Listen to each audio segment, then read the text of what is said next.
3 months after announcing it's up for sale, BlackBerry has changed its mind. This morning, the smartphone maker says it's ditching plans to find a buyer, something many analysts have said is imperative to the company's survival. Our business host Scott Peterson is watching BlackBerry shares this morning. What are they doing? Let me guess. Ba-boom. Yes, they are down 20% in pre-trading. But at this point, just trying to figure out what BlackBerry is doing. Is it changing sort of optics from day to day? And this is a blockbuster. That $4.7 billion takeover deal by Fairfax is off the table. Big change of direction that they're going to issue $1 billion of bonds. Fairfax basically going to double down and buy about $250 million of those bonds, which are convertible debentures, into shares of the company, which could bring up Fairfax's stake from about 10% to 16%.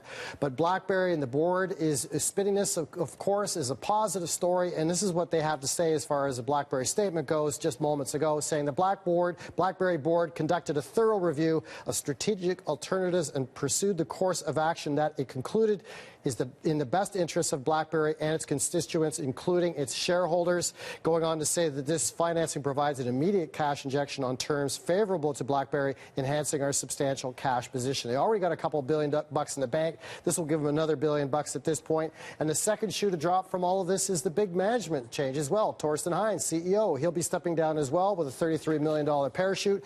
In his place, John Chen, he's a director formerly of Disney, stepping in to fix things up, a new change of direction. And Prem Watsa, the CEO of Fairfax, also stepping in as a lead director. So he'll be in the board of directors and calling the shots, no doubt, because his money is on the line and, in effect, doubling down from his original investment, 10% of the company already. I've got whiplash just because of all the changes. What's the reaction initially, anyway? Well, it's not favorable because you wanted to see, and the reason for they were doing the 6-week due diligence was someone was supposed to step in from the shadows, whether it was Mike Lazaridis, the co-founder, whether it was Qualcomm, whether it was Cerberus, the hedge fund, the equity fund coming in for this. So at this point, the shares are indicating like down about 20%, and that's after a 6-month drop about 50%, and below the offer price of $9 from Fairfax. It was trading, before this about $8, which meant that the market out there really wasn't confident that this thing was going to get done in the first place.